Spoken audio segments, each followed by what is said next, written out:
Ani Samint, the photo that ended Cecilia Chung's marriage was not a sex tape. It was a selfie. But it was a selfie with Edison Chen, the man who had exposed her naked body to the world just 3 years prior. By smiling next to the architect of her humiliation, she didn't just make a mistake. She resurrected the shame of the 2008 scandal. It was a slap in the face to her husband, proving that the sexual history she claimed was dead was still very much alive. Cecilia Chung held a mythological status in the Hong Kong psyche. In the late 1990s and early 2000s, she was not merely an actress, she was the Jade Girl. In the lexicon of Chinese cinema, this title carries a heavy burden. It represents a specific ideal of purity, a porcelain fragility combined with immense raw talent. Cecilia was the anointed successor to the legends who came before her, possessing a face that could sell millions of movie tickets and a vulnerability that could break 1 million hearts. She was the crying beauty and king of comedy, the innocent nurse in Fly Me to Polaris. But Cecilia was never a simple porcelain doll. Beneath the polished image crafted by studios and managers, there was a chaotic, vibrant, and reckless energy. She was a woman who lived by her instincts, a chain-smoking, loud-laughing rebel who wore her heart on her sleeve in an industry that preferred its women to be silent mannequins. This contradiction, the face of an angel with the personality of a gangster's moll, was what made her magnetic. It was also, inevitably, what made her dangerous to herself. On the other side of this equation stood Nicholas Tse. If Cecilia was the uncontrolled fire, Nicholas was the ice. Born into royalty as the son of the legendary Patrick Tse, Nicholas grew up under the relentless glare of the paparazzi lens. He did not have a childhood. He had a press tour. He evolved from a rebellious, guitar-smashing youth into a stoic, disciplined, and intensely private man. He was the brooding hero, the man who internalized his emotions to survive the circus of his own life.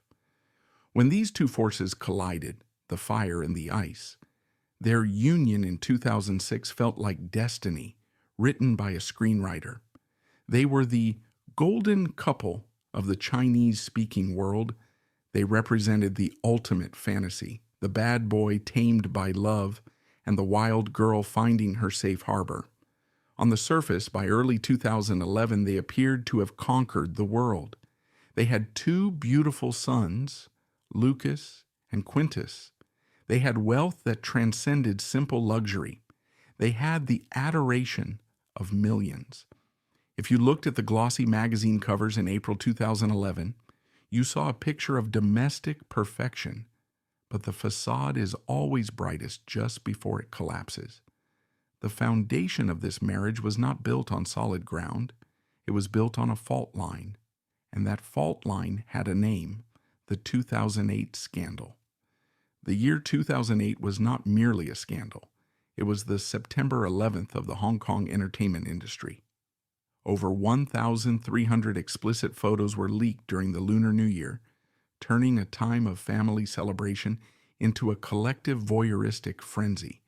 The devastation was absolute for everyone involved except, miraculously, Cecilia.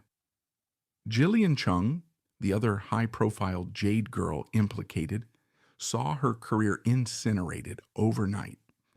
Before the leak, she was a pop culture darling. Afterward, she became a pariah. Her tearful apology, claiming she had been naive and silly, was mocked without mercy. Endorsements were canceled, scenes were cut, and she was forced into a humiliating exile. She stood alone in the storm, and the storm destroyed her. At the center of the vortex stood Edison Chen. The rage directed at him transcended gossip, entering the realm of physical danger. With reports of death threats and triads placing a bounty on his hand, he was forced to hold a somber press conference. He apologized to the women and their families, before announcing his indefinite withdrawal from the Hong Kong entertainment industry. He fled to the United States, effectively exiling himself to escape a society that viewed him as a moral criminal. The message was clear. Anyone touched by this scandal died a social death. By all laws of celebrity gravity, Cecilia Chung should have suffered the same fate. She was a mother, a wife, and a daughter-in-law to a prestigious dynasty. In traditional Chinese culture, Nicholas was forced to wear the green hat, the ultimate symbol of a cuckold, in front of millions. The paparazzi camped outside their residence like vultures, betting on the date of the breakup and expecting the inevitable collapse. But Nicholas Tse did the unthinkable. He became a human shield. He didn't just tolerate the scandal, he absorbed the blow entirely. He moved his family to a new house to escape the cameras. He reportedly forbade household helpers from buying newspapers or turning on the TV so Cecilia wouldn't see the toxicity directed at her. While Jillian Chung was being torn apart, Cecilia remained safe inside the fortress Nicholas had built. He looked the media in the eye and said, "I knew her past when I married her." With that single stance, he saved her career, her dignity, and her life. He single-handedly rewrote the narrative from the disgraced wife to the couple that survived. The foundation had been cracking long before the flight. The 2008 scandal had fundamentally shifted the power dynamics of the marriage. When Nicholas stood by Cecilia, amidst the global humiliation of the leaked photos, he was hailed as the last good man in Hong Kong. But this act of chivalry created an unspoken debt. For 3 years, the dynamic was rigid. Nicholas was the savior, and Cecilia was the sinner. He retreated into work and video games, bearing his emotions. She lived in a gilded cage of penance, starving for validation. Every time they argued, every time there was a disagreement about finances or parenting, the ghost of 2008 was there in the room with them. It didn't need to be spoken aloud. The leverage was always with Nicholas. By the spring of 2011, sources close to the couple began to whisper that the atmosphere inside their home was suffocating. Nicholas, known for his intense focus, had retreated further into his work and his private hobbies. He was building a post-production empire, pouring his energy into business and acting.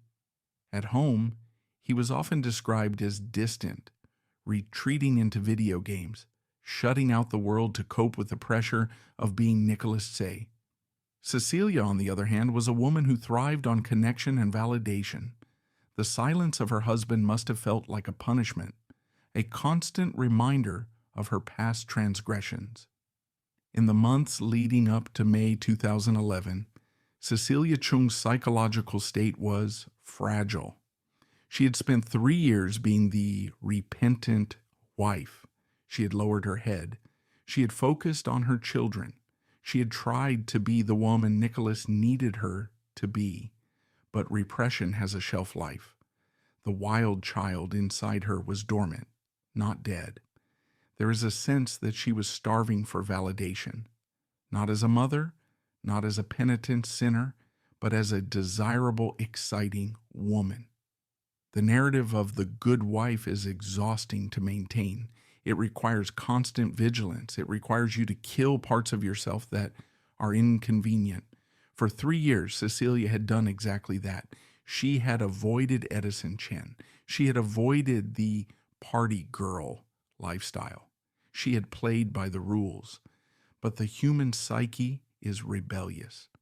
When we are forced to suppress our true nature for too long, the backlash, when it comes, is often impulsive and irrational.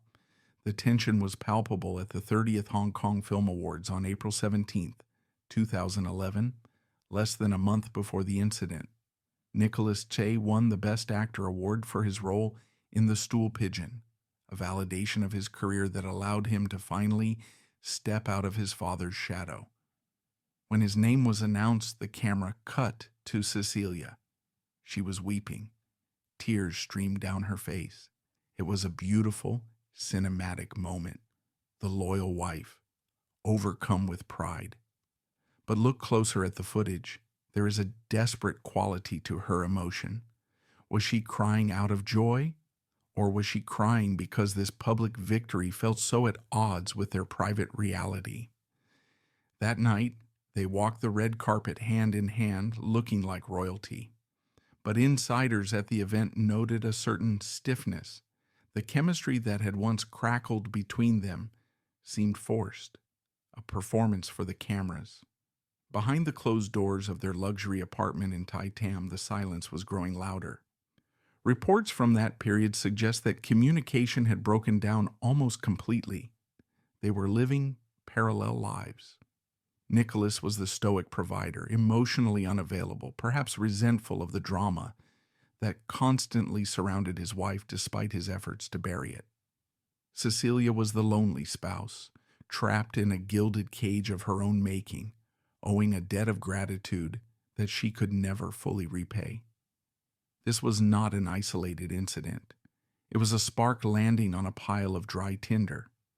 Cecilia Chung was not just a woman taking a flight. She was a woman looking for a release valve. She was a woman tired of walking on eggshells. The stage was set for a disaster, but nobody knew it would happen in the sky. May 8th, 2011, Mother's Day. Cecilia was in Taipei for a friend's wedding. It was a joyous occasion, a brief escape where she could relax away from the intense scrutiny of the Hong Kong paparazzi. She settled into her seat on the Cathay Pacific flight back home, likely exhausted but happy, preparing to return to the reality of her marriage. She had no idea that a few rows away sat the one person in the world she should never speak to again. Fate has a cruel sense of humor. Edison Chen was on that plane. The shock must have been immediate. This was the man who had inadvertently torpedoed her reputation, the man her husband despised with a cold fury. Protocol for a celebrity wife in her position was clear. Freeze him out. Put on sunglasses, put on headphones, turn to the window. Protect the face of your husband. Any PR manager would have screamed at her, "Do not move, do not engage." But Cecilia Chung operated on emotion, not PR logic. In the pressurized cabin, the good wife mask slipped. She didn't just nod politely. She unbuckled her seatbelt, stood up, walked across the aisle, and asked to change seats to be beside him. She didn't scream or look away. She smiled. For the next hour, passengers witnessed an animated reunion between the two figures who had dominated the tabloids for years. The tension that should have suffocated the cabin was replaced by laughter. Then came the smartphone. In an age where digital images are currency, Cecilia leaned in, shoulders touched, heads tilted together. She framed a selfie with the man who had inadvertently torpedoed her life. It was a trophy of the moment, a permanent record of a connection that her marriage explicitly forbade. At that altitude, the moral laws of gravity seemed not to apply. How do you laugh with the man who ruined your life? The answer lies in the complex nature of their original connection. Before the scandal, before the marriage, Cecilia and Edison shared a genuine bond. They were cut from the same cloth, both Western educated, both rebellious, both thrust into the limelight at a young age, both allergic to the stuffy traditions of the Hong Kong establishment. In that seat, laughing over a shared joke or a memory, Cecilia likely wasn't seeing Edison Chen, the destroyer of my reputation. She was seeing Edison, my old friend who understands the madness of this industry. There is a seduction in nostalgia, a comfort in being with someone who knows the real you, the version of you that existed before you became a mother and a dutiful wife. It is a regression to a simpler, wilder time. For that hour in the air, she allowed herself to be the girl she used to be, forgetting that she no longer had the luxury of being that girl. The laughter that rang out in the cabin was the sound of her shackles briefly falling off. But to the outside world, that laughter would sound like a mockery of her husband's pain. And then the phone. The device itself is significant. In 2011, the smartphone was establishing itself as the external hard drive of the human experience. The selfie was becoming a cultural currency, a way to stamp a moment with the seal of, I was here, I was happy. But a selfie is also an inherently intimate act. It requires physical proximity that breaches the standard zones of personal space. To frame two faces in a single arm's length shot, you must lean in. Shoulders must touch, heads must tilt together. It creates a closed circuit of energy between two people. When Cecilia raised her phone to capture that image with Edison, she was creating a permanent record of their reconnection. It was a trophy of the moment. But why keep a trophy of a crime? This is where the narrative of a foolish mistake clashes with the reality of lingering affection. If she were truly afraid of the consequences, she would have ensured no evidence existed.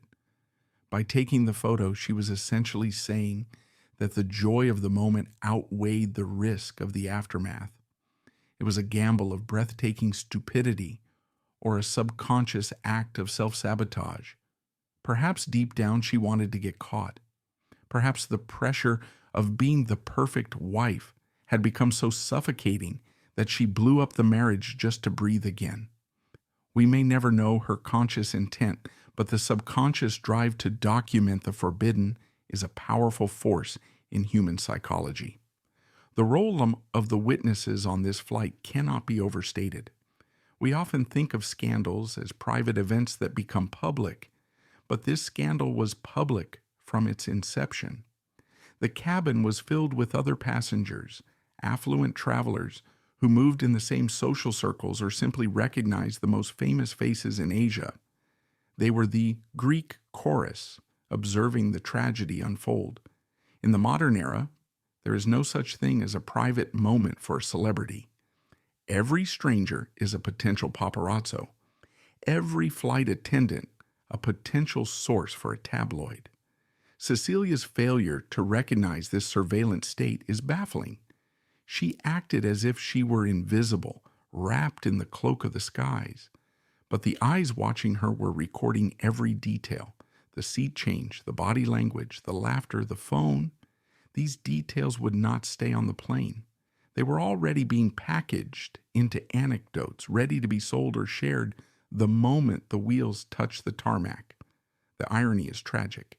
She fled to the sky to escape the pressure of the ground, only to turn the airplane cabin into the most damaging press conference of her life. She was performing her own downfall for a captive audience, completely oblivious to the fact that the reviews would be brutal. As the plane began its descent towards Chekhlapkok Airport, the bubble began to wobble. The descent is always a sobering experience. As the altitude drops, reality rushes back in, the clouds part, and the sprawling infrastructure of Hong Kong comes into view. The bridges, the skyscrapers, the dense urban jungle where her husband and children were waiting. One has to wonder if, as the seatbelt sign chimed back on, a cold dread began to settle in Cecilia's stomach. Did the euphoria of the reunion fade, replaced by the realization of what she had just done? Or was she still high on the adrenaline of the encounter, convincing herself that it was harmless? It was just a photo. It was just a chat. Nicholas doesn't need to know. This is the lie we tell ourselves when we flirt with disaster. We minimize the magnitude of our actions to preserve our sanity. She likely compartmentalized the event, packing it away in a mental box labeled past, believing she could seal it tight.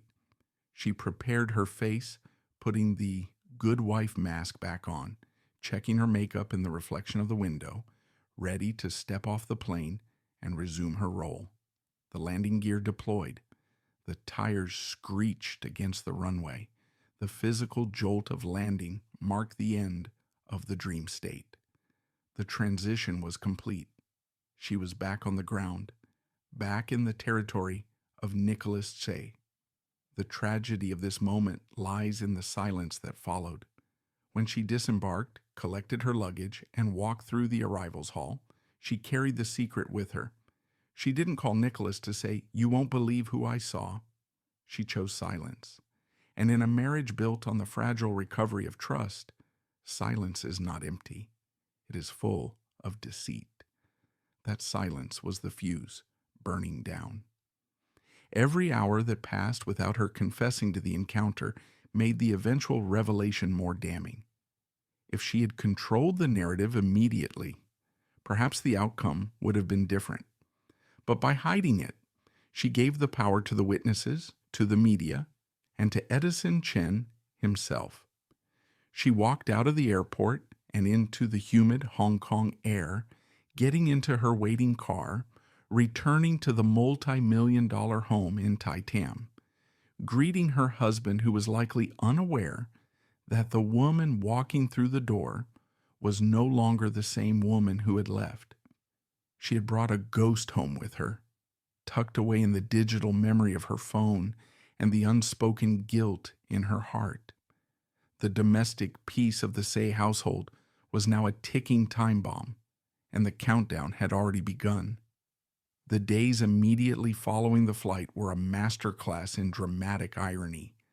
To the outside world, nothing had changed. The tabloids were still running stories about Nicholas's award win or Cecilia's fashion choices. The surface of the water was calm, but underneath the currents were swirling. Rumors in Hong Kong travel faster than light. The whisper network of the elite began to buzz. Did you hear who was on the flight from Taipei? Did you hear they sat together? The information was leaking, drip by drip, from the passengers to their friends, from the friends to the journalists. The editors of the major gossip magazines, Apple Daily, Oriental Sunday, were likely receiving the initial tips within 24 hours. They would have been skeptical at first. It sounded too brazen, too stupid to be true. Cecilia Chung and Edison Chen taking selfies? Impossible. They needed verification. They needed to source the story. And so while Cecilia played with her children and Nicholas focused on his post-production work, the investigative machinery of the Hong Kong press began to grind into gear. They were hunting for the proof that would validate the tip-off. They were looking for the smoking gun. Meanwhile, inside the marriage, the routine continued, but one can imagine the subtle shift in frequency. Guilt is a heavy frequency. It changes the way you make eye contact. It changes the tone of your voice. Did Nicholas sense it? He is a man of immense intuition, an actor who makes a living reading micro-expressions. Did he see a flicker of anxiety in his wife's eyes? Did he notice her guarding her phone more closely than usual? The tragedy of betrayal is that the betrayed often senses the shift long before they know the cause. The atmosphere in the house would have become brittle. The lingering feelings hypothesis suggests that Cecilia might have been emotionally absent during these days, her mind drifting back to the excitement of the flight, contrasting the thrill of Edison with the monotony of her domestic life.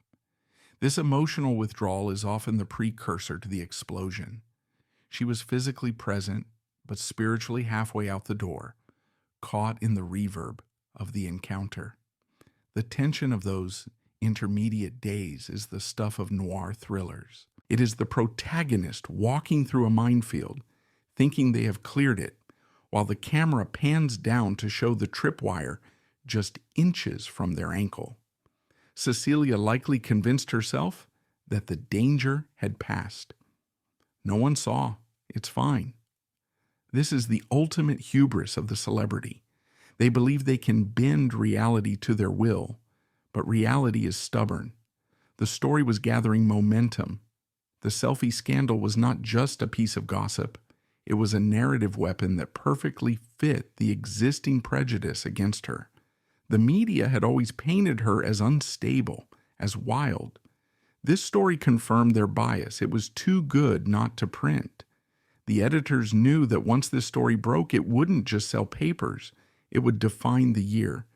They held back, verifying, waiting for the perfect moment to drop the guillotine. And Cecilia, in her ignorance or her denial, continued to live her life, unaware that the executioner was already sharpening the blade. The photo, whether deleted or saved, had already done its work. It had created a reality where she was no longer loyal. And soon, the entire world and her husband would be forced to live in that reality. The silence lasted roughly 2 weeks, 2 weeks of normalcy that was, in retrospect, a hallucination. Then the dam broke. It began as these things always do in Hong Kong, with a splash of neon ink on the front page of a tabloid. Apple Daily or Oriental Daily, the specific masthead matters less than the font size of the headline, which screamed a variation of Cecilia and Edison, the sky-high reunion. The report was devastatingly specific. It detailed the seat change. It detailed the laughter. It detailed the selfie. When this news hit the stands in late May 2011, the collective gasp of the city was audible. This was not merely celebrity gossip. It was a cultural betrayal. The public had invested 3 years of emotional energy into the redemption arc of the Tycoon marriage. They had rooted for Nicholas as the forgiving saint and Cecilia as the reformed mother. This headline didn't just suggest a lapse in judgment. It suggested that the entire redemption narrative had been a lie. The shockwave was immediate. Radio hosts dissected it. Office workers whispered it. The internet forums, the digital town squares of the modern age, caught fire. The venom directed at Cecilia was instantaneous and cruel, driven by a sense of exhausted disbelief. How could she? After everything he did for her, how could she? The immediate reaction from the Chung camp was chaotic, providing strong proof that there was no strategy, only panic. A calculating Machiavellian operator, someone who had planned an affair or a strategic reconnect, would have had a contingency plan. They would have had a story ready. Cecilia's response, however, was chaotic and clumsy. Her management team initially issued a denial. They claimed the report was a fabrication, a fiction invented by the press to sell papers. This denial was the second fatal error. In the age of information, you cannot lie about something that happened in a room full of witnesses. The denial backed her into a corner. It raised the stakes. It transformed the issue from improper behavior to integrity. When you deny the truth, you challenge the other party to prove it. And unfortunately for Cecilia, the other party was Edison Chen.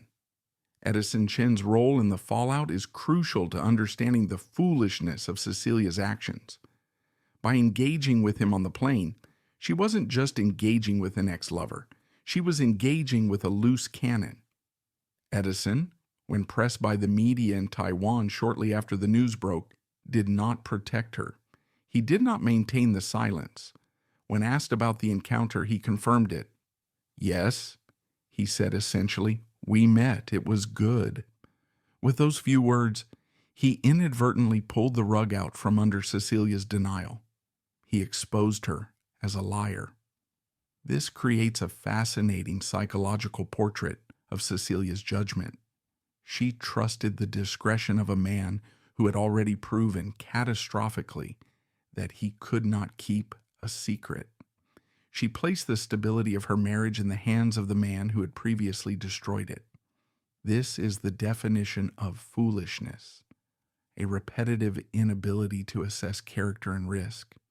She assumed a camaraderie that did not exist, or at least a code of silence that Edison had no interest in upholding. The sheer lack of strategy makes the act almost baffling. It is labeled foolish rather than malicious because a premeditated betrayal happens in the shadows, not in seat 1EA. If Cecilia Chung wanted to cheat on her husband, if she wanted to rekindle a romance with Edison Chen, doing so in the first-class cabin of a commercial airliner is the worst possible tactical decision. It is the equivalent of robbing a bank without a mask while waving at the security cameras. A premeditated betrayal happens in the shadows. It happens in private villas, in encrypted messages, in secret meetups. It does not happen in seat 1A under the reading lights. The public nature of the act is the strongest defense against the accusation of malice, but it is the strongest indictment of her maturity. It suggests that she was operating on pure, unfiltered impulse. This is a woman who feels an emotion and acts on it within the same second, bypassing the frontal lobe's risk assessment centers entirely. She saw him.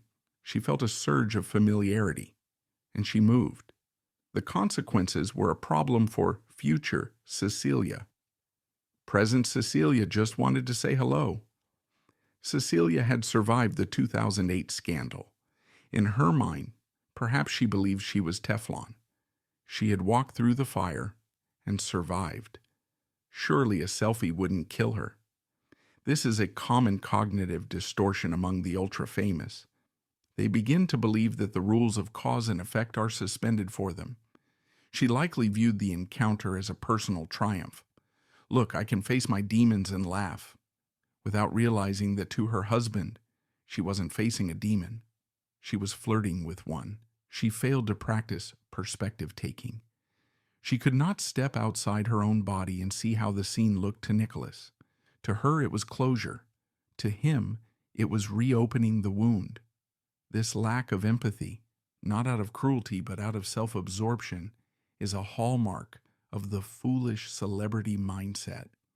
She was the protagonist of her own movie, and she forgot that Nicholas was not just a supporting character, but a human being with his own threshold for humiliation.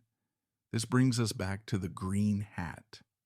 Nicholas had already worn this burden in 2008 with grim nobility. But by taking that selfie, Cecilia didn't just hurt his feelings. She publicly questioned his manhood. He had taken it off, folded it neatly, and put it away by standing by her side. He had regained his dignity through stoicism. By taking that selfie, Cecilia took that green hat out of the drawer and jammed it back onto his head. She made him look like a fool for forgiving her. The public commentary shifted from Nicholas is a saint to Nicholas is a doormat. No man, especially not a man as proud and traditional as Nicholas Tse, can survive that shift without reacting. Cecilia's foolishness lay in her failure to understand that her husband's dignity was a finite resource. She had spent it all in 2008. There was no credit left in the bank in 2011. Furthermore, we must analyze the self-sabotage aspect of her foolishness. Psychologists often speak of the imp of the perverse, the urge to do the one thing you know you shouldn't do, simply because you shouldn't do it. Was Cecilia bored with perfection? The life of the good wife is restrictive. It involves curfews, image management, and constant repentance. Perhaps a part of her subconscious rebelled against this straitjacket. The selfie was a small act of rebellion that spiraled out of control. It was a way of smashing the glass house she lived in. Foolishness often masks a deeper unhappiness. A happy person, a secure person, guards their happiness jealously. They do not juggle hand grenades. The fact that Cecilia was willing to risk her stability for a moment of giggling nostalgia suggests that she did not value the stability as much as she claimed. Or, more likely, she simply didn't understand the value of what she had until she threw it away. She treated her marriage like a permanent fixture, an unshakable object, failing to realize it was actually a delicate ecosystem that she was poisoning with every reckless decision. The tragedy of the foolishness argument is that it paints Cecilia not as a villain, but as a child wandering into traffic. It suggests that she didn't want to hurt anyone. She just didn't look both ways. But in the brutal court of public opinion and in the private court of marriage, intent matters less than impact. It didn't matter if she didn't mean it. The building had collapsed. The foolish narrative is tragic because it implies that this divorce was preventable. If she had just stayed in her seat, if she had just read a magazine, if she had just exercised 5 minutes of self-control, the golden couple might still be together today. It creates a sense of if only yum that haunts the story. It strips the event of any grand romantic meaning and leaves only the stark, depressing reality of a preventable accident. As the news cycle churned, the pressure on Nicholas became unbearable. The reporters were camped outside their home. They were chasing his car. They were thrusting microphones in his face, asking, "Did you know? Are you angry? Will you divorce her?" His silence during this period was not the silence of peace. It was the silence of a judge writing a death sentence. Every headline about Cecilia's clumsy denial and Edison's casual confirmation was another nail in the coffin. The foolishness of his wife was no longer something he could protect her from. It was something he had to protect himself from. He realized that he could not save someone who was intent on handing ammunition to their enemies. The saint was tired of martyrdom. The foolishness hypothesis ultimately concludes that Cecilia Chung didn't lose her marriage because she was in love with another man. She lost it because she was too immature to be married to a man like Nicholas Tse. She was a moth who couldn't stop flying into the flame, convinced that this time it wouldn't burn. But was it merely foolishness? Is it possible to be that naive? Or was foolishness just a convenient cover for a deeper, more primal truth?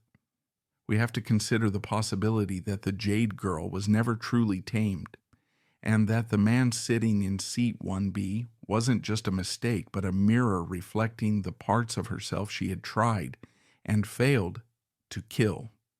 If the previous perspective paints Cecilia Chung as a reckless child playing with matches, the emotional reality paints her as a woman starving for a specific kind of warmth that her marriage could no longer provide. To dismiss the encounter on the plane as a mere lapse in judgment is to ignore the profound magnetic pull of the past. We must now turn our investigative lens toward the darker, more uncomfortable possibility that the selfie was not a mistake but a symptom of a heart that was still tethered to the very man who had destroyed her reputation. We are entering the territory of the old flame, a psychological landscape where logic holds no sway and where the bad boy archetype reigns supreme. To understand why a woman would risk a multi-million-dollar empire and a family for a chat in seat 1B, we must dissect the nature of the relationship between Cecilia Chung and Edison Chen. This was never a casual acquaintanceship. Looking back at the evidence from the pre-2008 era, and indeed the nature of the leaked photos themselves, one thing is undeniable. There was a raw feral chemistry between them. They were mirrors of one another. Both were children of the West, raised with a sense of individualism that clashed with the conservative values of Hong Kong. Both were beautiful, talented, and inherently chaotic. In the photos that shocked the world, we didn't just see scandalous exposure. We saw intimacy. We saw a playfulness, a shared language of rebellion. That kind of connection leaves a psychic imprint that does not simply vanish because one party gets married and the other gets exiled. It goes dormant, like a virus in the blood, waiting for the immune system to weaken. By 2011, Cecilia's immune system, her emotional resilience, was compromised. Her marriage to Nicholas Tse, while outwardly perfect, had transformed into a fortress of solitude. Nicholas was the good man, the provider, the stoic rock. But rocks are cold. Reports from that era paint Nicholas as increasingly withdrawn, burying himself in video games and work, perhaps as a coping mechanism for the shame of 2008. Safety, while essential for a family, is often the enemy of passion. A marriage built on gratitude and penance is a marriage devoid of the thrill that a personality like Cecilia's craves. She was living in a debt economy, constantly paying back the emotional loan Nicholas had extended to her. Then there was Edison. He was the antithesis of Nicholas. He was dangerous. He was the pariah. He was the sinner to her sinner. When she saw him on that plane, she didn't just see an ex-boyfriend. She saw a portal back to a time when she was free. She saw a man who didn't require her to be a saint because he was the devil himself. The lingering feelings hypothesis posits that the move to change seats was driven by a subconscious thirst for that specific dangerous validation. It was the call of the void. It was the desire to feel seen not as a mother, not as a penitent wife, but as a desirable, reckless woman. The bad boy offers a reflection that says, I know who you really are, and I don't judge you because I am the same. In that context, the selfie was not an act of stupidity. It was an act of emotional infidelity. It was a declaration that the bond of shared chaos was stronger than the bond of shared vows. Their relationship didn't end because they fell out of love. It ended because it was detonated by a nuclear scandal. Relationships that end in trauma often lack closure. They remain suspended in amber, idealized, and unresolved. When Cecilia walked down that aisle in the aircraft, she was walking toward a question mark. What if? Who are we now? These questions are intoxicating. They release dopamine. For a woman possibly bored by the rigidity of her domestic life, Edison was a hit of a drug she thought she had kicked. The laughter witnesses heard wasn't just friendly banter. It was the giddy, nervous energy of two people rediscovering a forbidden frequency. This theory is bolstered by the specific nature of her behavior during the flight. If this were purely about saving face or being polite, a brief handshake would have sufficed, but she stayed. She lingered. She documented it. You do not document a moment you are indifferent to. You document a moment you want to keep. The selfie was a digital locket.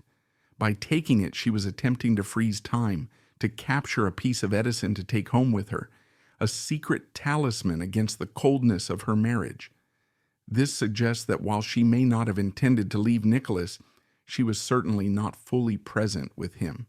She was engaged in emotional hedging, keeping a door ajar in her mind. The lingering feelings argument also reframes the betrayal. It suggests that Nicholas Say didn't leave her because she was stupid. He left her because he realized he was the third wheel in his own marriage. The scandal of 2008 proved she had a sexual past with Edison. The scandal of 2011 proved she had an emotional present with him. For a husband, the latter is often more devastating. You can forgive the physical acts of the past as the folly of youth. But to see your wife 3 years later gravitating back to the same man, that is not history, that is character, that is a statement of preference. It told Nicholas that no matter how much he sacrificed, no matter how much he protected her, he could not compete with the ghost.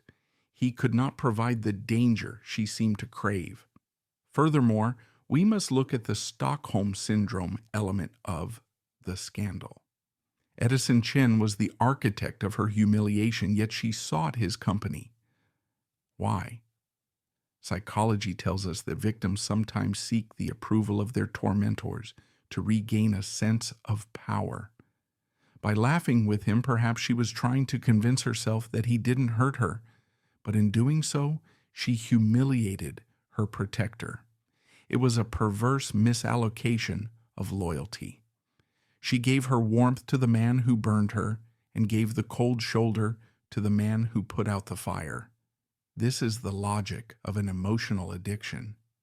The toxic X is a powerful drug because the highs are incredibly high, even if the lows destroy you. On that flight, Cecilia was chasing the high, completely ignoring the inevitable crash. The lingering feelings hypothesis forces us to confront the uncomfortable reality of female desire in the context of a traditional marriage. Society wanted Cecilia to be the grateful, chaste wife, but Cecilia was a complex human being with unresolved desires and a history of impulsive love. The plane ride stripped away the social constructs. Up there, she wasn't Mrs. Tse. She was Cecilia. And Cecilia wanted to talk to Edison. It was a moment of terrifying honesty. She voted with her feet when she changed seats.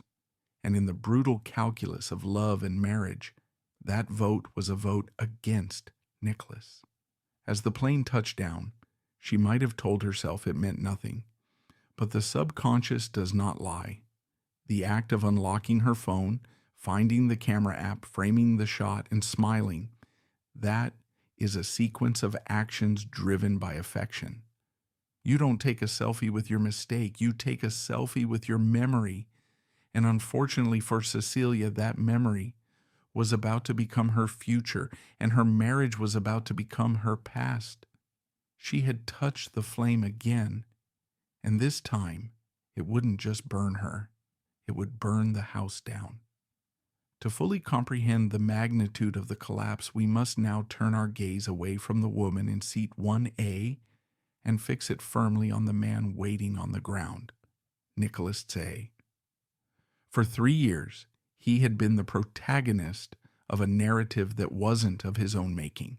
He was the last good man in Hong Kong, a title bestowed upon him not because of his box office receipts, but because of his superhuman tolerance. When the 2008 scandal broke, stripping his wife bare before the eyes of the world, Nicholas did the unthinkable. He stayed. He absorbed the shame. He swallowed the humiliation. He stood in front of the cameras, a young man with an old soul, and declared that he knew her past when he married her. That act of chivalry purchased the redemption of Cecilia Chung. But what few people understood at the time was the cost of that purchase.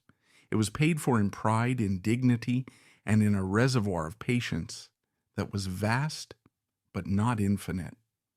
The selfie scandal of 2011 did not destroy the marriage because it was a graver sin than the events of 2008. It destroyed the marriage because the bill had finally come due and the account was empty. For Nicholas Tse, the selfie accomplished what hundreds of explicit photos could not. In 2008, the scandal was perceived as a tragedy of the past. The photos were archival. They were ghosts from a time before their vows. Nicholas could rationalize them as the mistakes of a youth he wasn't part of. He could frame himself as the protector of a victim. But the selfie in 2011 was different. It was an event of the present. It happened on his watch. It happened while he was working himself to the bone to provide for their family, while he was maintaining the facade of the happy home. This wasn't a ghost haunting them. This was his wife inviting the ghost in for tea. The distinction is critical. You can forgive a partner for who they were. It is infinitely harder to forgive them for who they are. The selfie proved that the wildness he thought he had sheltered her from was still active, still pulsing, and still capable of humiliating him. The concept of face in Chinese culture is often misunderstood by the West as mere vanity, but it is far deeper. It is about social currency, honor, and the order of the family unit. Nicholas Tse comes from a dynasty. His father, Patrick Tse, is a legend of the screen. The Tses are not just a family, they are an institution. For Nicholas, wearing the green hat, the symbol of a cuckolded man, in 2008 was a heavy burden, but he wore it with a grim nobility that turned it into a crown of martyrdom. But to have the hat knocked off and replaced by a jester's cap, that is what the selfie did. By laughing with Edison Chen, the very man who had forced the green hat onto Nicholas's head, Cecilia was effectively mocking Nicholas's sacrifice.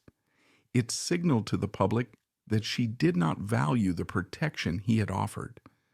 To a man of Nicholas's traditional, almost stoic temperament, this was not just hurtful, it was emasculating. It stripped him of his role as the benevolent guardian and reduced him to the role of a naive fool. The reaction of Nicholas Tse in the days following the leak was characterized by a terrifying silence. In 2008, he spoke. He defended. In 2011, he went dark. He stopped returning calls. He refused to engage with the press. This silence was the loudest sound in Hong Kong. It was the sound of a door slamming shut and locking forever.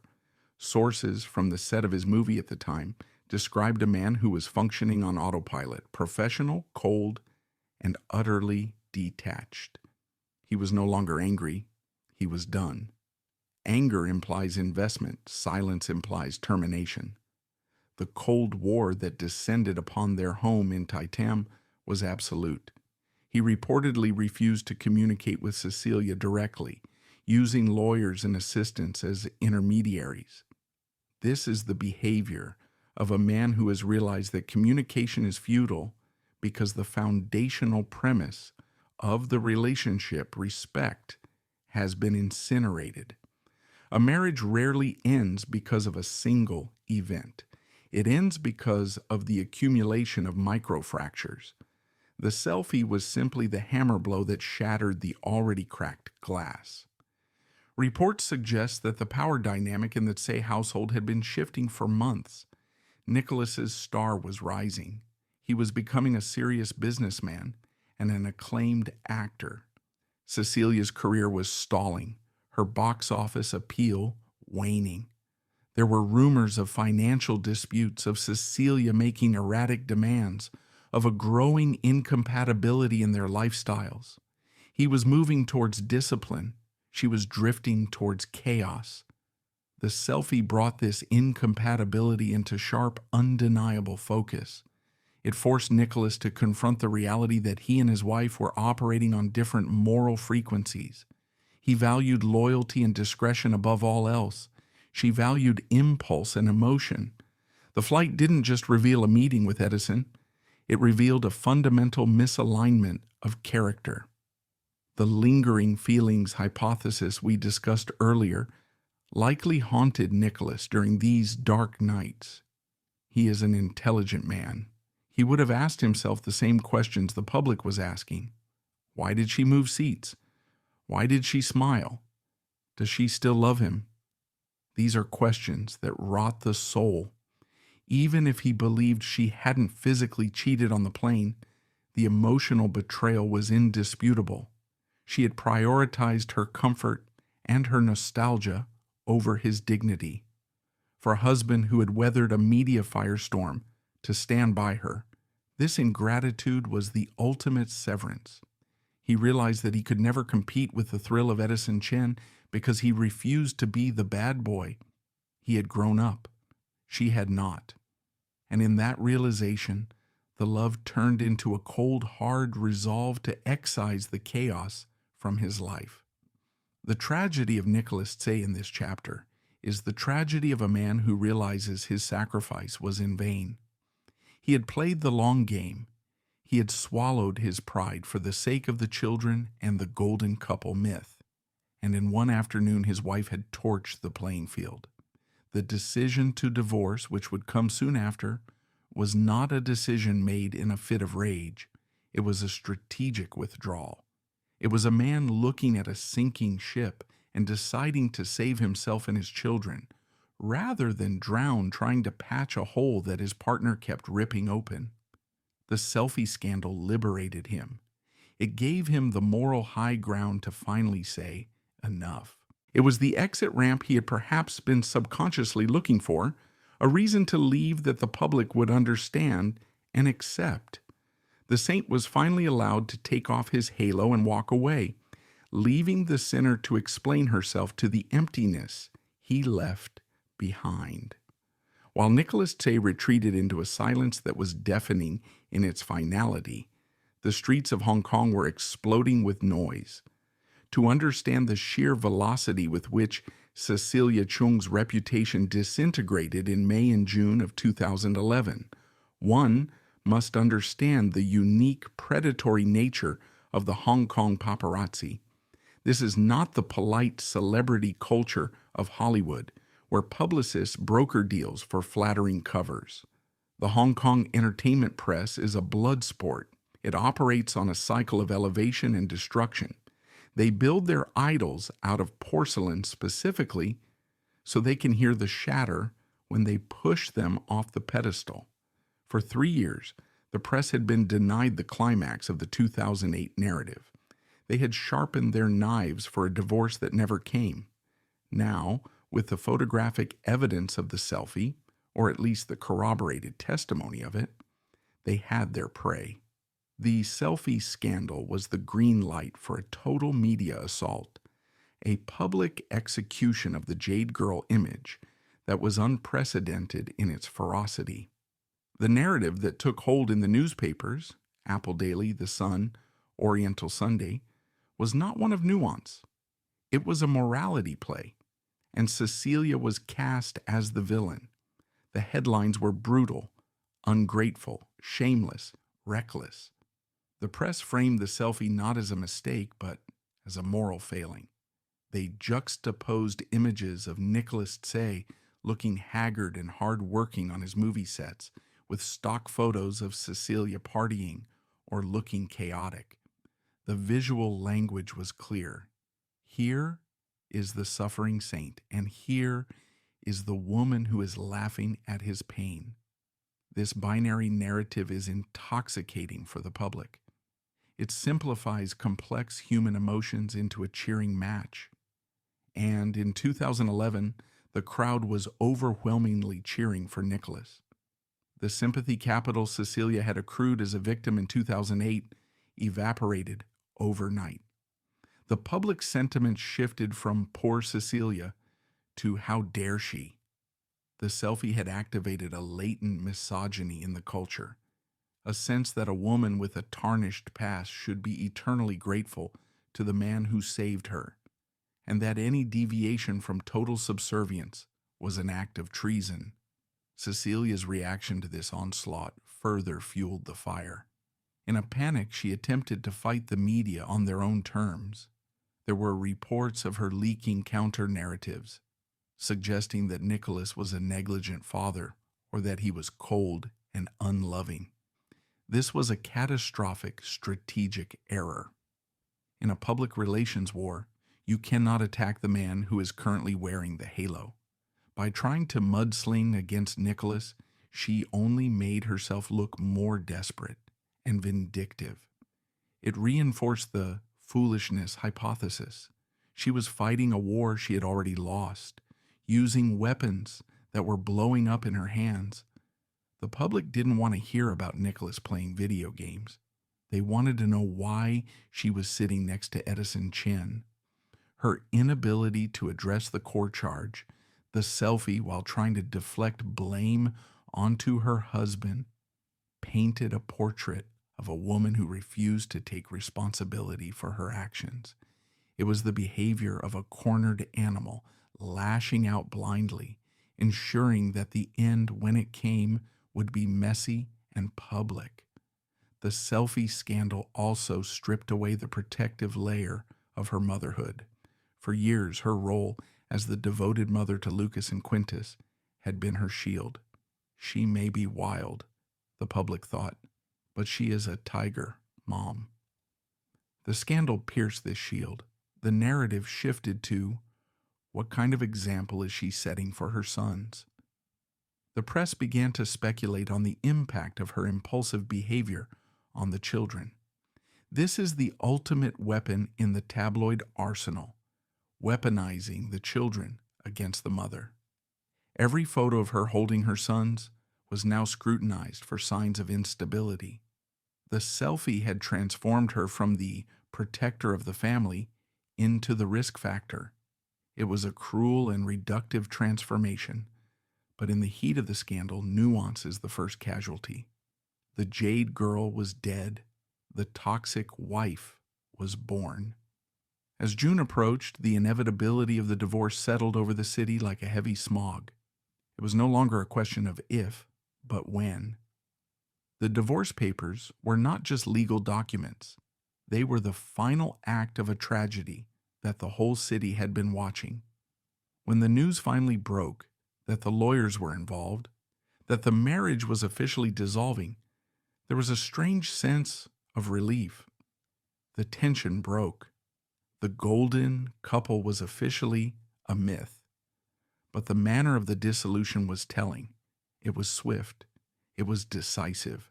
It bore the hallmarks of Nicholas's desire to amputate the infected limb before the infection spread any further. He wanted out, and he wanted out immediately. The speed of the divorce proceedings underscored the severity of the transgression. There was no counseling, no trial separation, no working it out. The selfie was a guillotine blade that had severed the bond cleanly and irrevocably. This period also highlighted the isolation of Cecilia Chung. In the entertainment industry, people vote with their feet.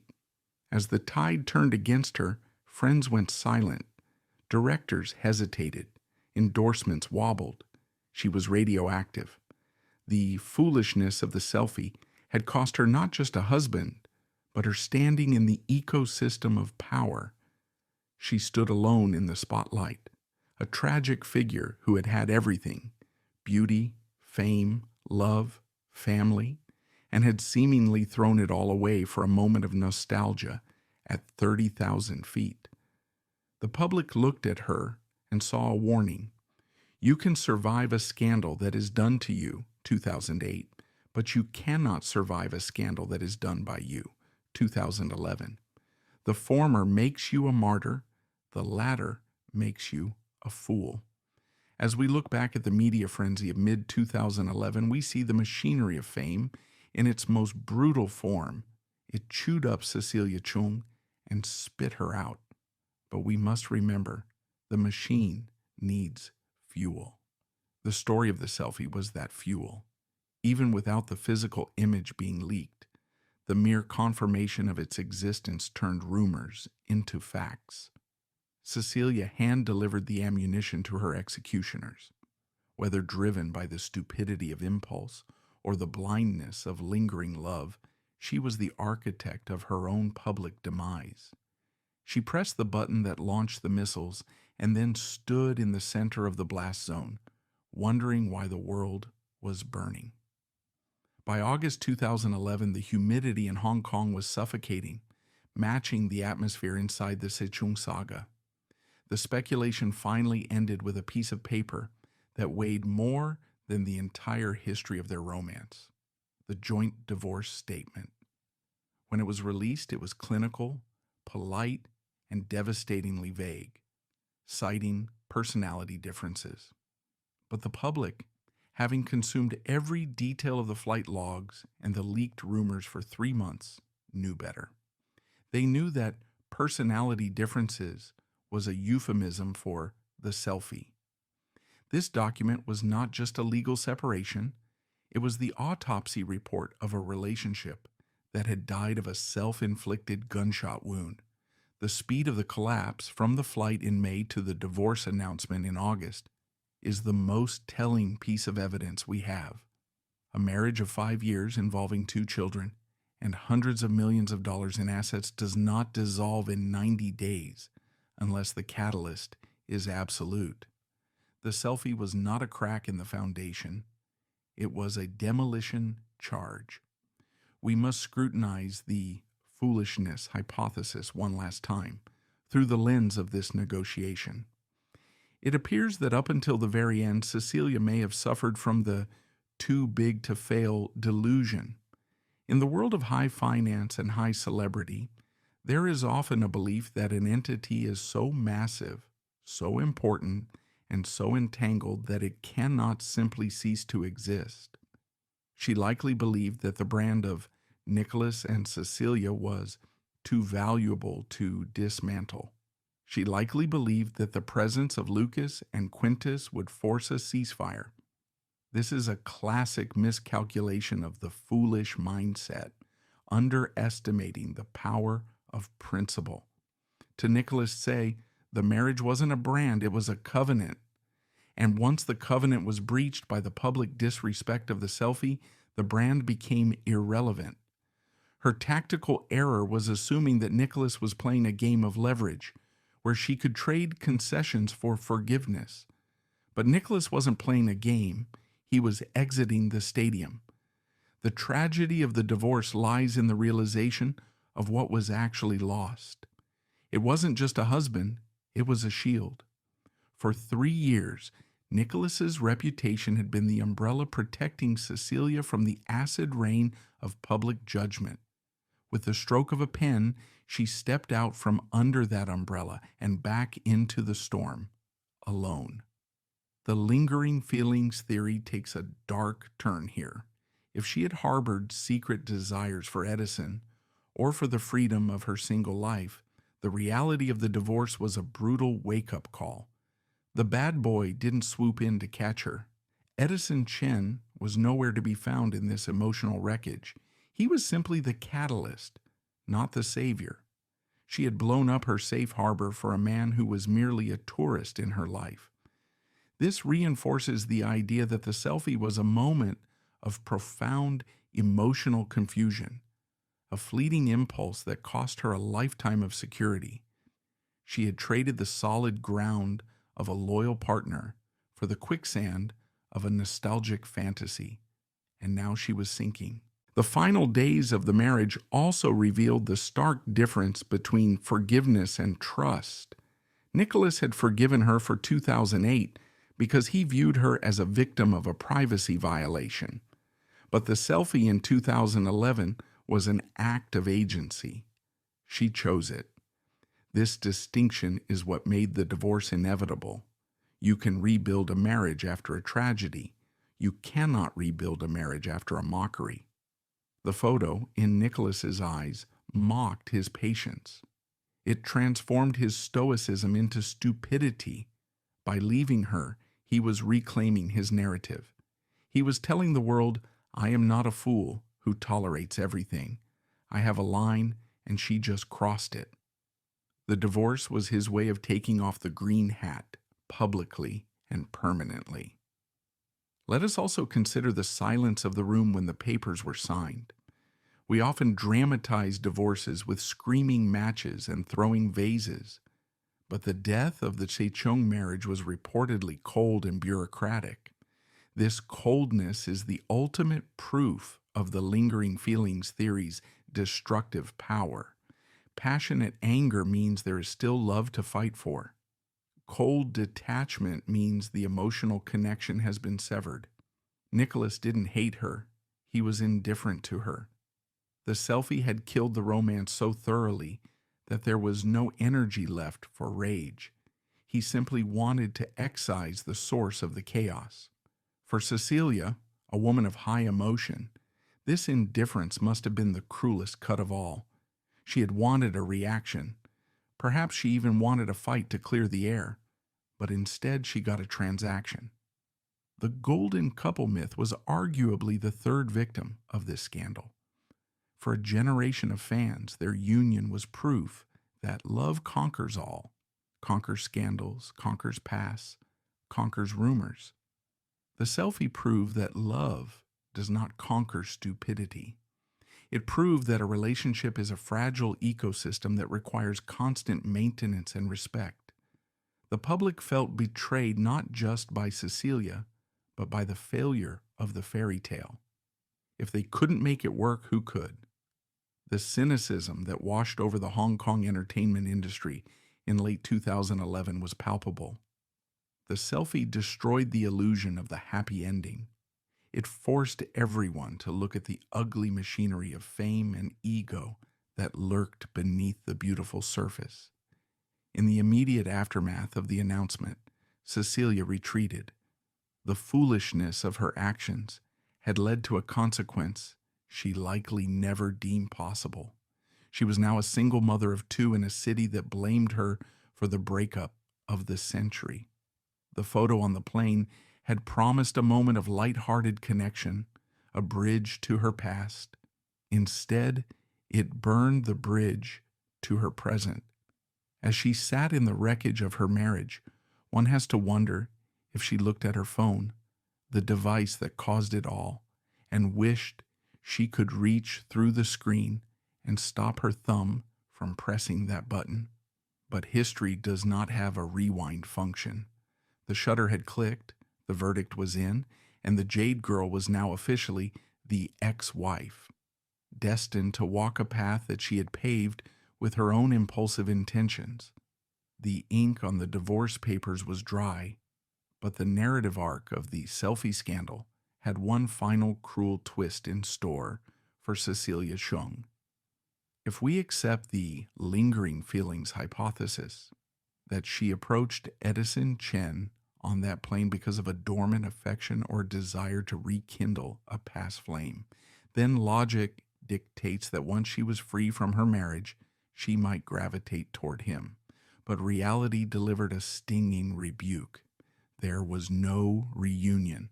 There was no passionate second act for Cecilia and Edison.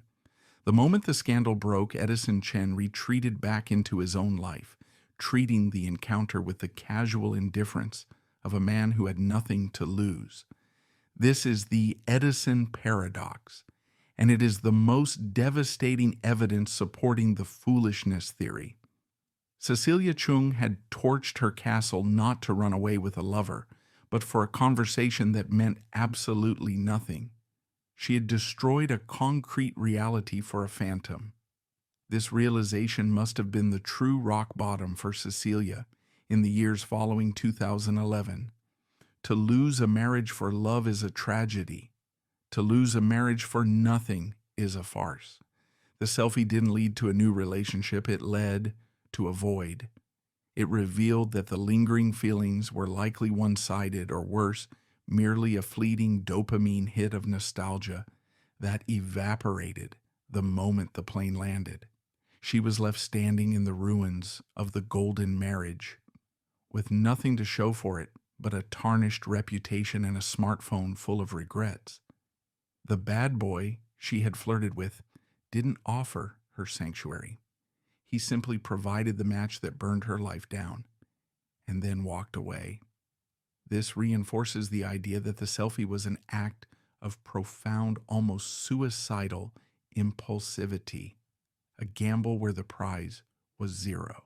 While Cecilia struggled to regain her footing, navigating the press as a single mother labeled the woman who blew it, Nicholas Che underwent a transformation that served as a silent, continuous punishment to his ex-wife. He didn't just survive the divorce, he ascended. He channeled his pain into a reinvention. He became Chef Nick, launching a food empire, softening his image from the brooding idol to the disciplined, successful entrepreneur. His public persona shifted from the victim to the man who moved on. Every success he achieved was a reminder of what Cecilia had lost. The public looked at Nicholas, handsome, wealthy, composed, and then looked at Cecilia, erratic, emotional, struggling to find consistent work. And the contrast was brutal. The divorce precipitated by that single photo had liberated him to become his best self, while it trapped her in a cycle of trying to prove she wasn't crazy. We must also analyze the long-term impact on Cecilia's career to fully understand the price of that selfie. Before 2011, she was the queen of Hong Kong cinema. After 2011, she became box office poison for a time. Producers were wary. The industry operates on superstition and stability. A woman who would risk everything for a selfie with a pariah was seen as a liability. Was she unmanageable? Was she a ticking time bomb?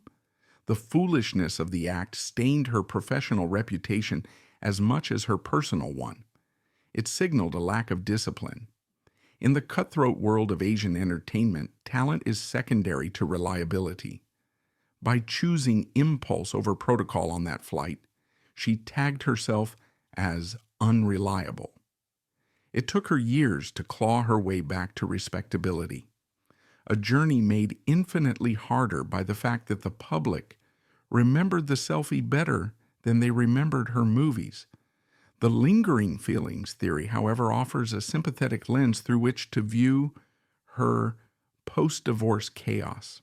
Perhaps the erratic behavior she exhibited in the years after 2011, the tears in interviews, the strange social media posts, was the manifestation of profound grief. Not just grief for the marriage, but grief for the realization that she had miscalculated everything. She might have realized too late that the boredom she felt in her marriage was actually peace, and the excitement she sought on that plane was actually destruction. The selfie was the moment she traded a diamond for a piece of glass, thinking it shone brighter. The years that followed were the slow, painful realization of that bad trade. Furthermore, the scandal fundamentally altered the power dynamic of the Tycoon narrative forever. Even a decade later, when people mention Cecilia Chung, the shadow of the plane ride looms. It became the defining anecdote of her life. It stripped her of the victim status from 2008 and pinned the perpetrator badge on her chest. It is a cautionary tale that mothers in Hong Kong likely tell their daughters. Don't be like Cecilia. Don't throw away a kingdom for a jester. The cultural weight of this mistake cannot be overstated. It reinforced traditional values that demand women be vigilant guardians of their family's honor. Cecilia's momentary lapse was punished with a life sentence of scrutiny. As we approach the final verdict, we see a woman who was defeated not by a grand conspiracy but by a mirror. The selfie was a reflection of her own tragic flaw, the inability to resist the pull of the moment. She lived in the now, while her husband lived in the forever. The crash was inevitable. The bridge to nowhere that she built in the sky didn't take her back to Edison, and it didn't take her forward to a better life. It simply dropped her into the abyss, leaving her to climb out inch by painful inch while the world watched and shook its head. Was the selfie scandal an act of catastrophic foolishness or the inevitable surfacing of a love that refused to die? To choose one explanation is to succumb to the temptation of simplicity. The truth lies in the violent collision of these two theories. Foolishness was the weapon, but lingering feelings were the hand that pulled the trigger. The tragedy of May 8, 2011 was a fatal intersection of impulse and emotion, a moment where the lack of strategic foresight met the abundance of nostalgic desire. If we define foolishness as the inability to calculate the future cost of a present action, then Cecilia is undoubtedly guilty. The tactical error of approaching Edison Chen in a public space, surrounded by potential informants, defies all logic of self-preservation. A calculating woman, a woman playing a game of chess, would have known that the risks outweighed the rewards by a factor of 1,000,000. She risked her marriage, her reputation, and her financial security for a conversation and a JPEG. This lack of proportionality is the hallmark of the foolish actor, someone who operates on a short-term timeline, chasing the immediate gratification of a social interaction without glancing at the cliff edge they are walking towards. However, to say she was only foolish is to strip her of her agency. It implies she was sleepwalking, but she was wide awake. She unbuckled the belt. She walked the aisle. She smiled. Foolishness explains the how, but it does not explain the why. This is where the lingering feelings theory provides the necessary motive. Foolishness is the vehicle, but emotion is the fuel. Why was she foolish specifically with Edison Chen? She likely encountered dozens of people on flights over the years, rivals, ex-colleagues, strangers, without causing a scandal. She didn't move seats for them, she moved for him. This specificity is the smoking gun. It proves that Edison Chen held a unique gravitational pull over her psyche. The lingering feelings were not necessarily a desire to run away with him or to restart a sexual affair. They were likely a desire for the feeling he represented. He was the totem of her lost youth, a reminder of a time when she was dangerous and free. The smile in the selfie was not a performance. It was a genuine reaction to that stimulus. She was drawn to him like a moth to a flame, and the foolishness was simply the inability of her rational brain to stop her emotional brain from chasing that warmth. Ultimately, the selfie looks less like a mistake and more like an act of subconscious self-sabotage. It is possible that deep down in the basement of her subconscious, Cecilia Chung wanted to blow up her life. The role of St. Nicholas's wife was a heavy costume to wear. It required constant penance. It required her to be small so he could be big. Perhaps the lingering feelings for Edison were actually lingering feelings for her own suppressed identity. By sitting next to the one man who was forbidden, she was reclaiming her autonomy in the most destructive way possible. She was smashing the glass case she had been living in.